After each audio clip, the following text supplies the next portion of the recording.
Hello my friend and welcome to this Vitality Works Daily Insight video. My name is Kyle Payne and I started this community because I want to help people like you solve your ego's thinking problem. And one of the ways I do that is through sharing a daily insight like this video into the ego's thinking problem to create greater awareness of it, how it works, and also give you an action that you can take that will help you get relief from this thinking problem. And so the insight I want to talk with you today is this idea that we're like, when it comes to our ego's thinking problem and our awareness of our ego's thinking problem, we're like fish swimming in water. You see, fish when they're swimming in water, I'm pretty sure, are not aware of the fact that they're in water. Just like we're not aware of our ego's thinking problem when we're in the actual action of it, practicing it. I mean, when our thinking problem is happening, we're not aware of it. We're completely oblivious to it, just like fish are oblivious to the fact that they're in water.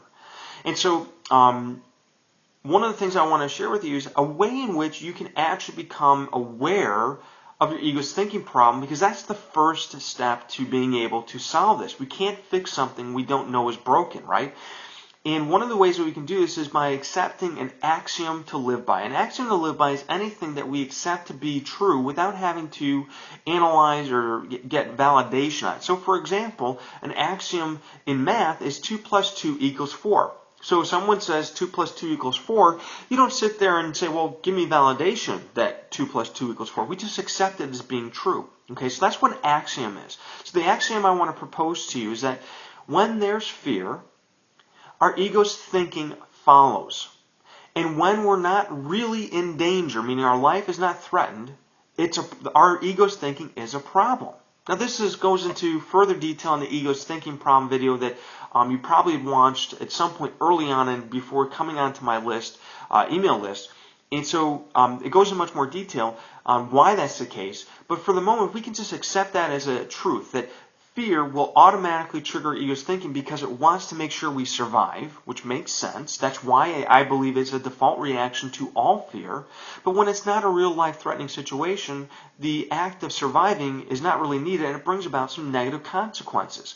So the action I want to give to you with that axiom in mind is to look at a situation in life where there was fear. And a way to know if there's fear is that if you had any expectations that weren't met, that's going to create uncertainty and that's going to lead to fear. If someone did something that wasn't what you wanted, again, expectations that they do the things you want them to do but they didn't, that's going to create fear. So really, any expectations that were not met will trigger fear. And to look at that now from the perspective that the fact that fear has been triggered, my initial reaction, my initial way of looking at that then therefore means is through the eyes of my ego's thinking problem, which is all about my survival.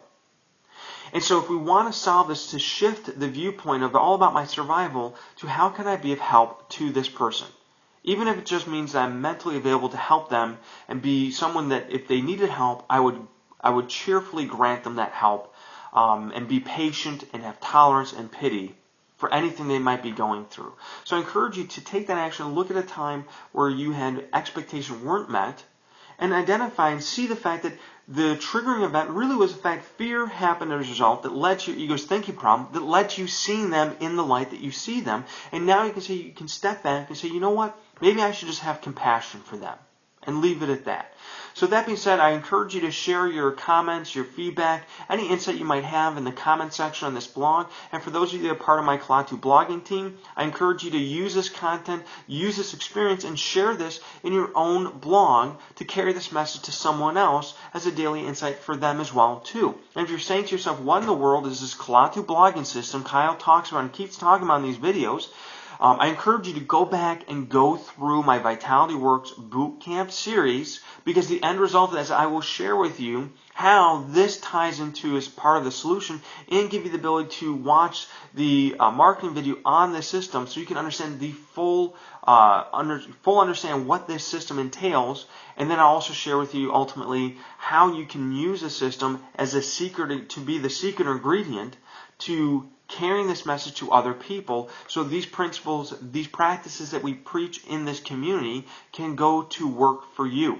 So with that being said, my friend, thank you so much for tuning into this Daily Insight video. And until the next time, make it a great day for yourself by practicing these living principles so you can be in the mindset to help another person solve their ego's thinking problem. So until then, talk to you soon, my friend.